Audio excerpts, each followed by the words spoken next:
Ladies and gentlemen, good day and welcome to JSW Energy Limited Q4 FY22 earnings conference call hosted by Edelweiss Securities Limited. As a reminder, all participant lines will be in the listen-only mode and there will be an opportunity for you to ask questions after the presentation concludes. Should you need assistance during the conference call, please signal an operator by pressing star then 0 on your touchtone phone. Please note that this conference is being recorded. I now hand the conference over to Mr. Shuyash Mishra from Edelweiss Securities. Thank you and over to you, sir. Good evening, everyone. On behalf of Edelweiss, I welcome you all to JSW Energy Q4 and FY22 annual results conference call. From the management today, we have with us Mr. Prashant Jain, Joint Managing Director and CEO, Mr. Pritesh Vinay, Director of Finance, and Mr. Ashwin Bajaj, Group Head IR. I would now hand over the call to Mr. Ashwin Bajaj for the opening remarks, post which we will have the Q&A session. Over to you, Mr. Bajaj.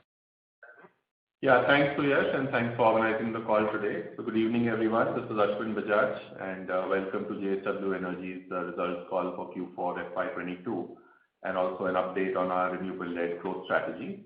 We have our CEO and CFO as Suyash introduced. So with that, let me hand it over to Mr. Jain for opening remarks and then we'll open it up for questions. Good evening everybody and Eid Mubarak to each one of you. The power sector has been in focus after a long time.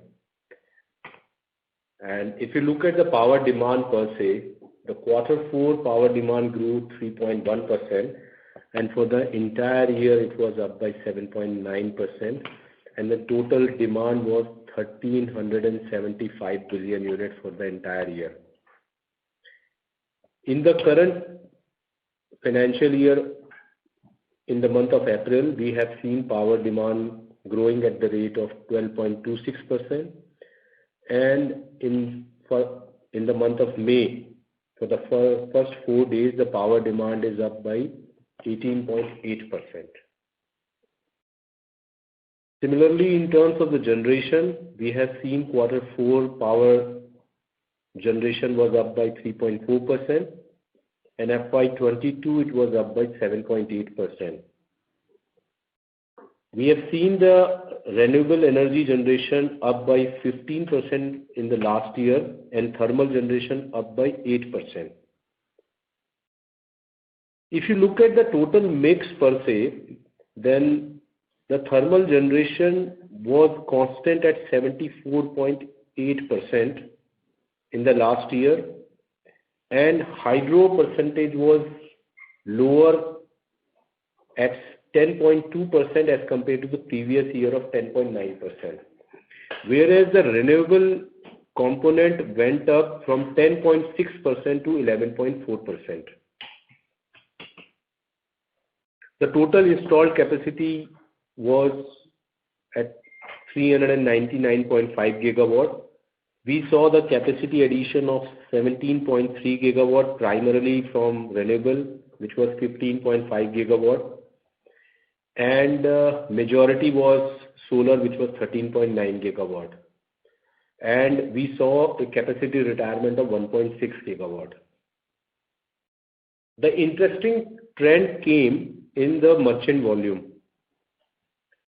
We saw the merchant volume at 65 billion units out of the total demand of 1,375 billion units, and which was up by 7.8% during the entire year. But in the month of March, this volume came down drastically. And now this volume came down to 28% at 4.1 billion units. But if you look at last week of April onwards, this volume is down by 60%. Typically, we have been seeing 200 to 230 million units every day being sold in the merchant market, but since the last week of April, this volume is as low as 40-50 million units. On an average, it is 70-75 million units. Whereas the purchase bids are in the range of 700 million units. So that's the kind of a contrast which is coming up, which is because the enough capacity is not available, which is having coal to supply in this particular market. Because of which you are seeing the power prices are at a constant rate of 12 rupees, at which regulator has already capped it. API 4 coal prices are at a very high elevated level. If you look at Q4 average is $238, year as a whole is $161. If you see, the highest price we have seen was $427 in the month of March, on 11th March. Post that it has corrected. In the entire April month, average was $294, and now it is moving in the plus minus $10-15 since the month of April. If you look at the Coal India production, which was up 6.3% in the entire year, including all its subsidiaries, and dispatch was up by 16.8%. And captive coal production was up by 34%, and dispatches were also up by 36%. Whereas the imported coal is down by 12% at 191 million ton, and further in the current financial year it is further going down.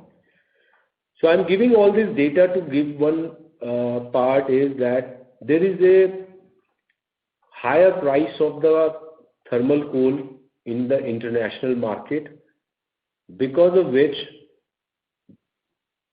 the fuel price at which the power can be produced at the international prices is north of 8 rupees to 9 rupees. That's the price at which you can produce power. Only I'm talking about the variable cost, because of which the power generation based on imported coal is consistently coming down. In spite of higher production and dispatch by Coal India and Coal India subsidiaries as well as the captive mines, there is not enough capacity available which can feed the demand, which is growing at 11-12%. So this kind of a trend for the time being is going to continue. In terms of the JSW Energy performance, for the quarter, our generation was up by 15%, and for the year, it was up by 4%. Hydro generation grew 15% during the quarter, and for a year, it was down 2%. The thermal generation for the quarter was up by 15%, and for the year, it was up by 6%. For our long-term thermal power generation was up by 20% during the quarter and 7% for the entire year. And short-term generation was lower 34% during the quarter and up 6% during the year. In terms of the financials, our EBITDA was 4,138 crore, which was up 32% for the year, and PAT was 1,729 crore, which was up by 117% year on year. There is a one-off item of 594 crore for the year due to the true-up of our Karcham asset. Adjusted for that, our EBITDA for the year is up by 15% at 3,542 crore, and PAT is up 48% at 1,180 crores. One good news is our receivables are lowest point what we have seen in the last 3-4 years at 59 days in spite of higher generation, and the quality of receivable is at its best, where overdues are at its minimum. We recovered close to 220 crore in late payment surcharge, which is shown as a other income during the year, including the states like Andhra Pradesh or Rajasthan or other states where we find difficulties. We have recovered all our late payment surcharges. Our net debt stood at 6,963 crore with a weighted average debt cost, which is lowest what we have seen in the history of the company at 7.74%. We have signed all the PPAs for 2.5 gigawatt capacity for renewable, which we had undertaken. We commissioned 225 megawatt of the solar capacity, and rest of the capacity is on track, and we will be commissioning within time. We have also secured 15 gigawatt of resources for solar and wind, and 5 gigawatt resources we have tied up for hydro pumped storage. And we are on track to achieve what we have guided for, achieving 10 gigawatt by FY25 and 20 gigawatt by FY30. In addition to that, we will be also undertaking storage projects as well as green hydrogen and green ammonia project, which we are moving at this point of time and tying the resources and securing the technology, which we will be announcing in due course of time. With this, I would like to thank each one of you for a patient hearing, and I open the floor for question and answer. Thank you. Thank you very much. We will now begin the question and answer session. Anyone who wishes to ask a question may press star and 1 on their touchtone telephone. If you wish to remove yourself from the question queue, you may press star and 2. Participants are requested to use handsets while asking a question. Ladies and gentlemen, we will wait for a moment while the question queue assembles. Participants, you may press star and 1 to ask a question. The first question is from the line of Mohit from DAM Capital Advisors. Please go ahead. Hi. Good afternoon, sir, and good set of numbers. So my first question is, we are seeing very high prices at the exchanges and in bilateral markets. Despite that, our PLF of, the Vijayanagar and Ratnagiri was low in this quarter. Does it mean that when we are not able to procure coal and our variable cost is slightly higher, so that we are able to make money at these prices? Is that right assessment? No. You need to understand one thing is that we look at our variable cost and we look at the merchant market. So as and when the merchant market tariff is more than our variable cost, we are pumping full power into the grid.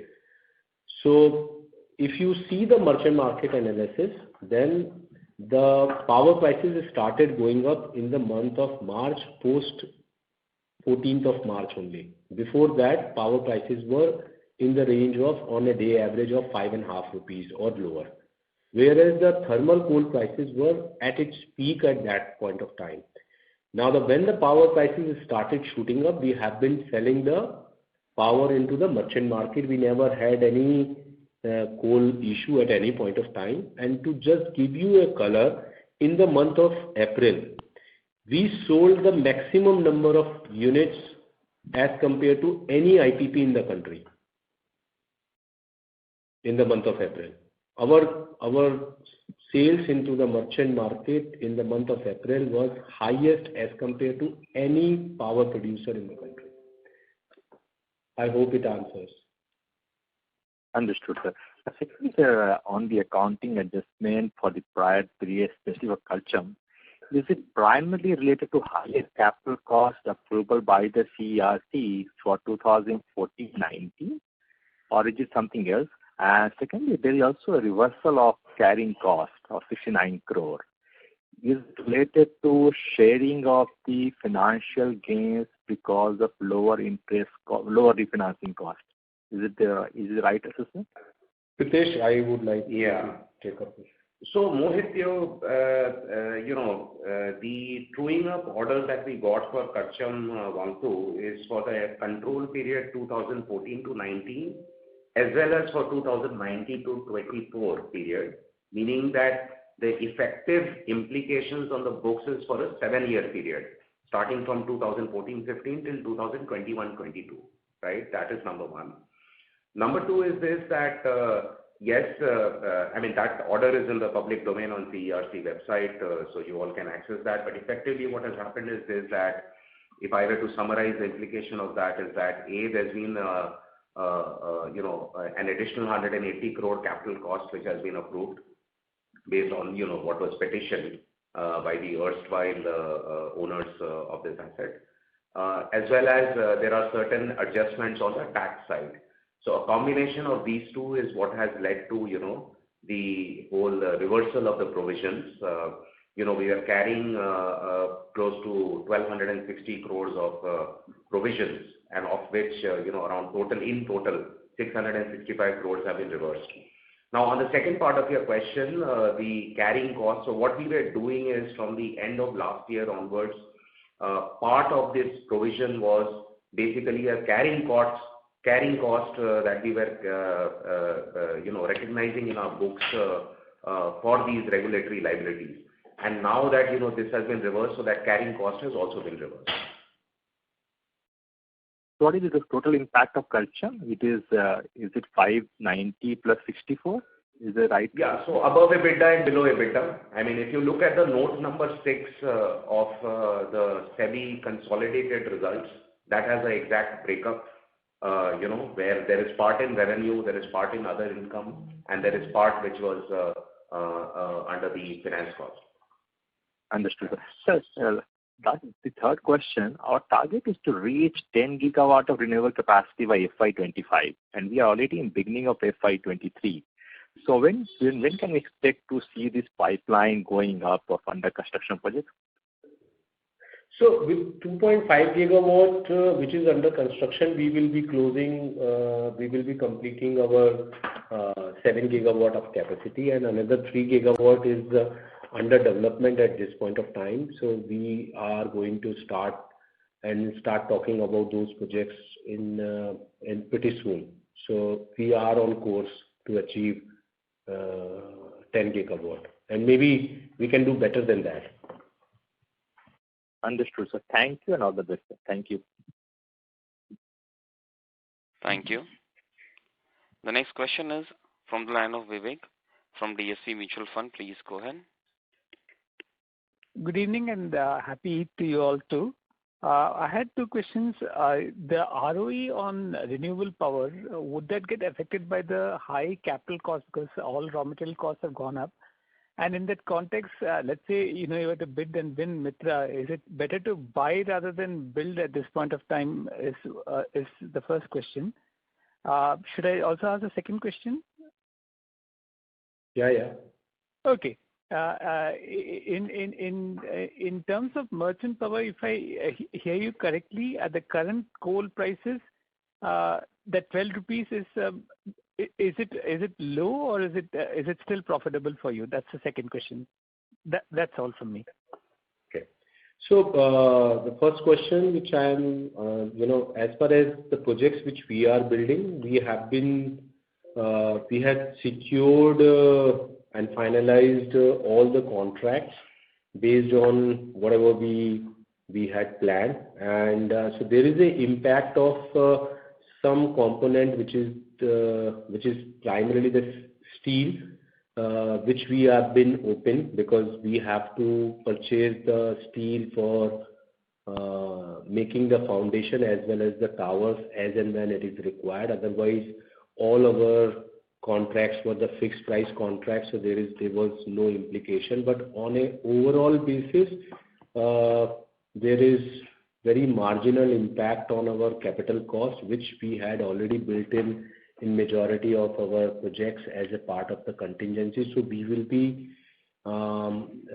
achieving what we have planned, which is mid-teen IRRs will be certainly achieved in all our 2.5 gigawatt of the capacity. So with our efficient planning of the project management, we will be doing that. And in fact, if you see that what we build our solar project, it is the fastest ever project built in the country in 11-month short, including the COVID wave. And then in case of our SECI 9 and 10 projects, people have not, even for SECI 7 and 8, people have not done the financial closure and PPA, and we are on a path of commissioning the first turbine in the month of July, and we have also shared the photographs of the foundation as well as the substation. So we are on course of commissioning very expeditiously and much before the time in the project. As regards to taking over the assets versus the building, everywhere you need to see whether the returns are there or not. So it is case to case basis. It cannot be generalized. I don't think the transactions which are being done in the secondary market, which you are seeing, like you might have seen the asset at which the Spring Energy has been, the valuation at which the Spring Energy has been sold, there is enough return available, or some of the transactions which are being done. So it is, one needs to be really prudent that what you are going to do and what you are going to get. And we are very, very mindful about that part, and we have been maintaining. And that is why we have been chasing growth at a stipulated return, and we are getting enough of it. So we are pretty sure. The second question which you are asking about 12 rupees, whether it is profitable, yes, it is profitable, but it is not as profitable at when the cap was at 20 rupees. And I think the CERC has also come out with this cap on the basis that there is not enough margin available for the IPPs to make money at this point of time. If you look at the domestic coal at which the auctions are being done, the fuel cost will be in the north of 10 rupees, even for the pithead plants. And similar is the situation is for the imported coal-based plant. The fuel prices are in the range of 9 to 10 rupees. So you will be recovering anything between 2 rupees to 4 rupees at these prices, not more than that. Okay, sir, that's great, and congratulations on the execution and good luck, sir. Thank you. Thank you. Next question is from the line of Rahul Modi from ICICI Securities. Please go ahead. Hi, sir. Good evening. Congratulations. Super set of results. I believe what you've been talking since the last 1 year about, we getting into a power deficit situation has now panned out. So just further to this, so just a couple of understanding on the numbers. So you just reconciling, you mentioned 665 crores of the Karcham order impact. I believe Hitesh was mentioning there is something on the EBITDA and below EBITDA impact on other income and interest as well. If you could just give me a breakup of that to understand that better. And what was the LPS, late payment charge component, which came extra this quarter? Yeah, Rahul, hi. Rahul, I don't know if you have access to the presentation that we have put up on the website as well as the results that were uploaded at SEBI. Do you have access to that? Then it will be easier for me to walk you through what I was trying to explain. Yes, so I've seen the press release. I just missed on the presentation. So I'll just explain to you. So if you look at slide 26, which gives the EBITDA bridge, right? So there's an element of 596 crores bump up, which is clearly been mentioned as due to the Karcham 1 to true up order impact. Now what you have to do is this, that you have to look at SEBI note number 6, of the consolidated financial results. There are 3 items mentioned, revenue of 553 crores, and other income of about 43 crores. So this total is 596. This comes above EBITDA, right? Okay. And then there is a write back of carrying cost of 69 crores, which was used to be part of the interest cost, and therefore below EBITDA. The sum total of all these three items is 665 crores, is what I was explaining. Okay, perfect. Yeah. Okay, this is very helpful. So secondly, if you could just, Rahul, can you please speak up a bit? It's a bit muffled, your voice. Is it better now? Yeah, this is better. Okay. Just, we read in the papers and there was on the exchanges also you had given an update on the issue with regard to Barmer, the lignite mining. Sir, any thoughts on exactly what happened and what is the course of action going forward? So, Rahul, again, with Barmer, what had happened was that, just to put things into context, JSW Energy Barmer Limited, which is a pithead lignite-based power plant, 1080 megawatt. This has 100% offtake from the Rajasthan discoms, and this is a regulated return project under the purview of the RERC. Now, this project was built as part of the implementation agreement signed, way back in 2006 with the government of Rajasthan, by way of which this is an integrated project. There is a mining part, which is, a 51-49 JV, where 51% shareholding is by the government of Rajasthan's mining entity called RSMML, and 49% is JSW Energy Barmer Limited. Right? So this is an integrated project. Now, there is a technical issue with respect to, the mining lease transfer that was done by RSMML to BLMCL under the provisions of the law. So if you look at note number 5 that we have put up, this kind of gives the full context in a crisp way that in 2014, the Ministry of Coal, Government of India had granted an approval for the transfer of mining lease. But in 2016, they wrote back to the government of Rajasthan saying that this transfer of mining lease from RSMML to BLMCL was without the previous approval of government of India, and advised government of Rajasthan to make a fresh proposal for transfer of the mining lease. Thereafter, there have been multiple deliberations between the government of Rajasthan and the government of India on this particular matter. And in that context, we received this notice in the first week of April, for which we had made a suitable disclosure, saying that RSMML, on directions by government of Rajasthan, asked BLMCL that you please stop mining activities in 15 days. But at the same time, RSMML was asked by government of Rajasthan to ensure that uninterrupted lignite supply was continued for the power project. Thereafter, we made representations, because there are a lot of nuances involved in this. There was an implementation agreement, there was a JV agreement, there is a fuel supply agreement, there are PPAs, the whole works. We also, there were legal recourses also available. So based on the representations made, etc., on 28th of April, we received a communication saying that the government of Rajasthan had kept its order of the first week of April in deferment for the next period of 3 months.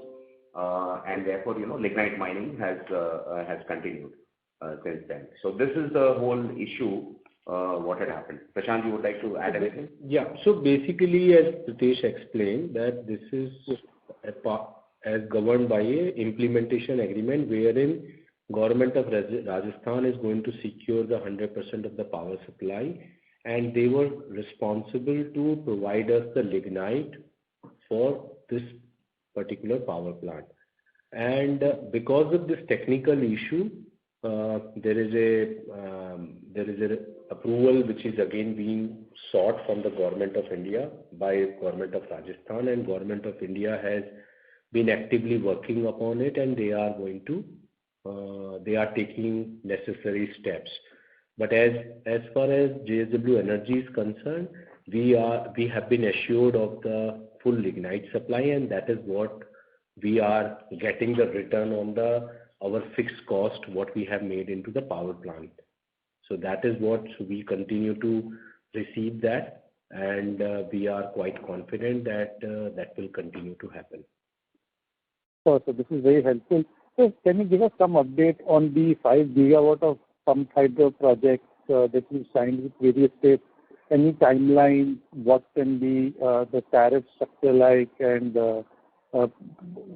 some economics around it? That would be very So good. we are at this point of time acquiring the land, and as well as we have applied for the environment clearances at various locations. We have already received the water approval at some of the hydro pump storage locations also. And we expect that in the current financial year, at least one hydro pump storage project we will be starting, which will be an integrated project for our green hydrogen project in Karnataka. So we will be making we have not talked anything about the Karnataka pump storage project, but we are in the last stage of getting the approval from government of Karnataka. And that will be the first project which we are going to start construction, which will be an integrated project with wind, solar, and then which will be used for production of the green hydrogen and green ammonia. So eventually, there are various policies which will be coming up, but at this point of time, there are no policies, but we believe that this will be the need of the hour for renewable energy going forward, and that's why we are building all these locations and sites. And in next couple of months, when we start the project, we will be sharing with you a lot of economics and data about it. So what is the capacity which we are targeting in Karnataka? So you can say that, in all states put together, we are talking about close to 10 gigawatt of the capacity, and it is the this is the megawatt hour this is the actual turbine capacity, but typically all these plants will be having 6 to 8 hours of storage. So 10 gigawatt will become 60 to 80 gigawatt hour kind of a storage capacity. So that's the kind of a capacity. In Karnataka also, there are the three projects which we are contemplating. All three put together, the combined capacity will be 1 gigawatt. So Rahul, if I may add to that, in terms of the exact configuration, once we have, firmed up the proposals and presented and sought board's approval, we will make appropriate disclosures at that point of time. Sure, perfect. So any just last question from my side? Any bid that you are expecting either from SECI or any other nodal agencies or any state in both either solar or wind or either both in the near term? So, given the commodity prices and then where the prevailing power prices and the kind of a bid which people have done it, you yourself know whether they will be happening or not. And that's why the point which we have been making all the time, that there is a difference between securing the bid and creating a pipeline and actually executing it. Right. That's what has been differentiated between JSW Energy and rest of the players. We are executing and building the project which we have secured the bid and signed the PPA a couple of months ago, and we are in a phase of commissioning. So we don't believe that at the prevailing power prices, prevailing commodity prices and project costs correlate each other. And also the non-availability of the solar panel and only dependence on the domestic capacities, you will be seeing any kind of a renewable capacity addition in next 2 years time frame. It will be some time away before the you start seeing these kind of bids as well as the projects. Right, sir. Noted. Thank you very much and all the best, sir. Thank you. The next question is from the line of Love Sharma from Lombard Odier Investment Management. Please go ahead. Hi, thank you. Just one question. Mainly for JSW Hydro. Just wanted to understand, given this noise around PTC, which is also the counterparty for the project there, Any concerns you have seen? I noticed, of course, in the results there, the receivables position remains quite strong. But just from your perspective, have you seen any changes, any kind of concerns? Love, I think in a way you answered your question yourself. 29 days of receivables at Hydro at the end of March compared to 38 days same time last year. That tells you about the quality of receivables, collections, etc. So yeah, as far as we are concerned, and there's absolutely no issue with PTC as a counterparty. This I think this is our 10th year. That this asset post COD has been operating with PTC as a counterparty, and there are absolutely no issues with that. Okay, so no changes in of any kind. I think, of course, the issues there are more financial in nature, but operationally, things remain as it is, I believe. So any changes there is the positive, not negative. Okay, and can you explain why is that? Because of the quality of receivables what we are having, and because all the overdues have been paid, and we have recovered all our late payment surcharge from all the discounts. Okay, understood. No, thanks. And also, whatever was pending in terms of the regulatory order, that matters have been also put to rest. Got it. Okay, perfect. Thank you. Thank you. The next question is from the line of Apurva Bahadur from Investec India. Please go ahead. Hi, thank you so much for the opportunity, sir, and congratulations on a good set of numbers. So, wanted to understand more on your pump hydro plants and the hydrogen plants. I know you are yet to disclose them formally, awaiting board approval. But if you can throw some light, but typically we understand that it takes around 3 to 4 years to develop a pump hydro project. So, are we looking at around the same time frame by when our hydrogen production will begin, or is there a possibility to sort of crash these timelines and then we're looking at something sooner? So typically it takes that much of time, but typically like any hydro project also takes 5 to 7 years time frame, but we are on course of commissioning our Kutehr hydropower plant in less than 4 years time frame. We laid the foundation of that project in October 2019, and we are expecting that we will commission the project in flat 44 months time frame. And similar activities we have done in other project areas. So we are quite confident we will be doing in a much shorter time as far as the pump hydro projects. And so we are not that much of concern in terms of the timing wise. We are at this point of time, we want to just integrate the things, and we are so upbeat about this particular opportunity because we know that this will put us into the product and services business as compared to the only power generation business, because which is more and more competitive, and then sometimes we find it very tough to compete with our competitor who in order to build a large book, they become unrealistic, and then that becomes quite a big challenge. That's why we want to produce power for our own consumption, and we want to offer product and services, and this is one area which will catapult this company to a product and services company.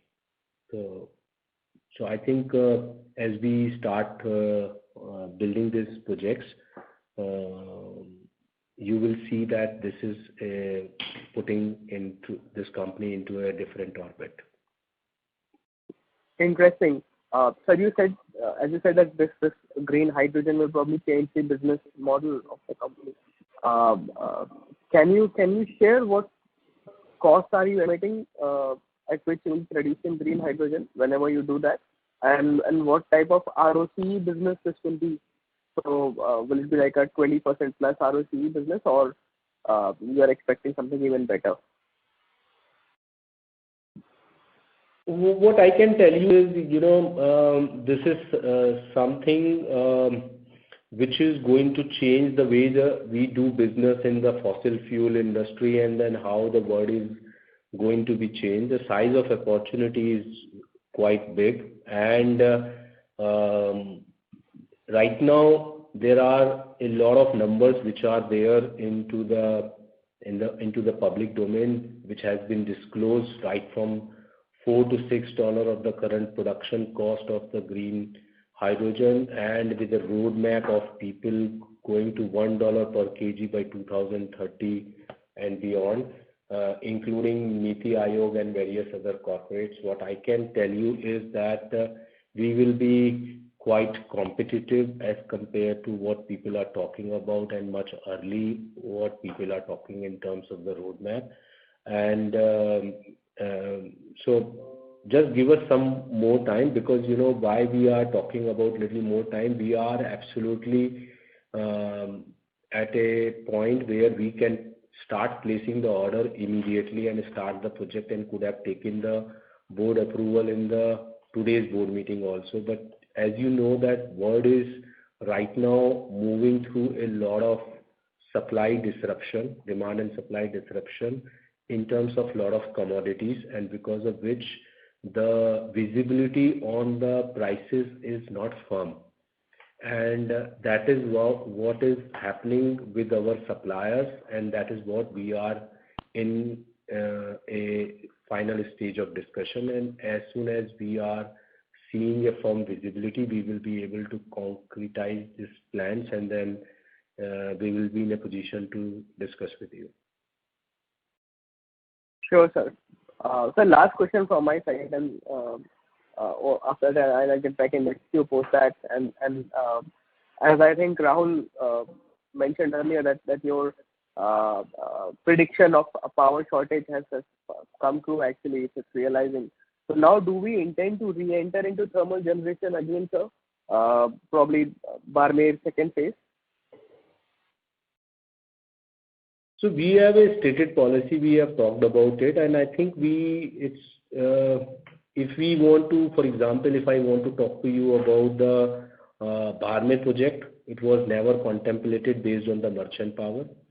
And a stated approach, what we will be setting up the power capacity, if we are supplying, either we are going to supply to the DISCOMs, or we are going to consume on our own. But we are not keen to look at any capacity based on the merchant generation. So these are the transitory situations which will last for a couple of quarters or maybe couple of years, because there has not been enough capacity addition in the sector, and whereas the economic growth has been happening, and that has been resulting into the power shortage. That does not mean that one should add up a lot of capacity immediately, but I think the energy transition is here to stay. And of course, there will be some more life which will happen to the thermal generation. Like you have seen the life which has been given back to oil, because everybody has written off oil 6 months ago, and now everybody is talking very, very positive about oil. These are transitory, volatility, but we see that the energy transition is here to stay. So we are pretty focused at this point of time. We will continue to work in the trajectory where we are. Okay. So thank you so much, sir. Thank you. Participants, you may press star and 1 to ask a question.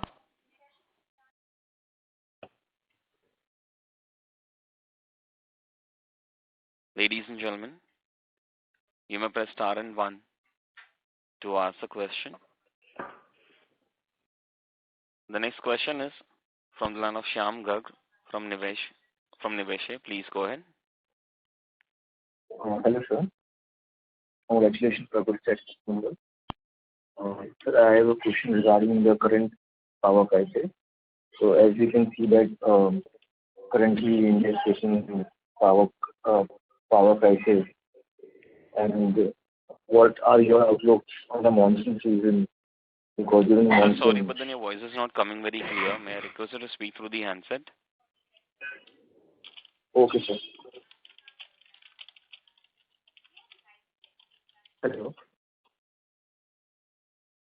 Sir, go ahead. Am I audible? Yes, you are.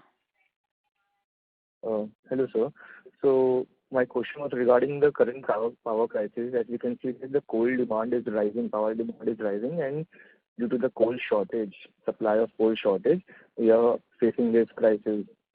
So what are your outlook with regards to the ongoing power crisis and our impact on our business and also on the for the coming monsoon season?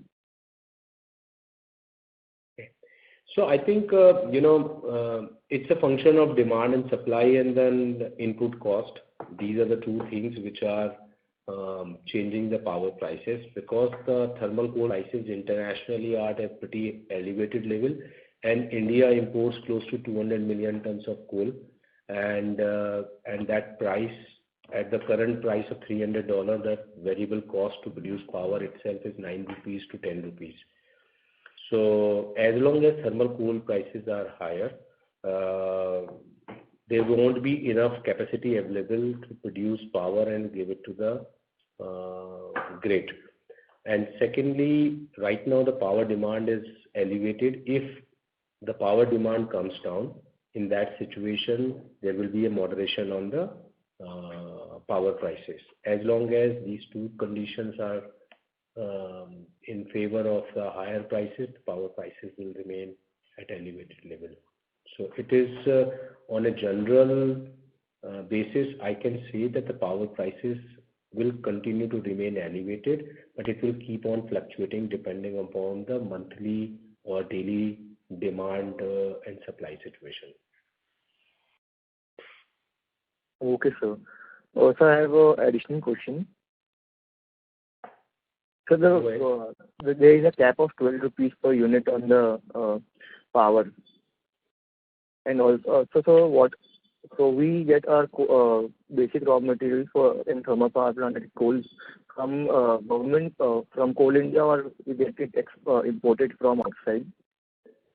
We only import. We don't source coal from the domestic sources. Okay, sir.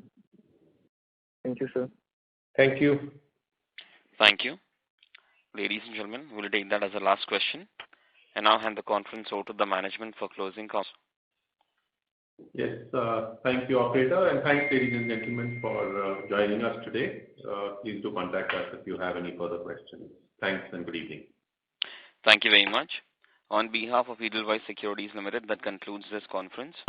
Thank you for joining us. You may now disconnect your lines.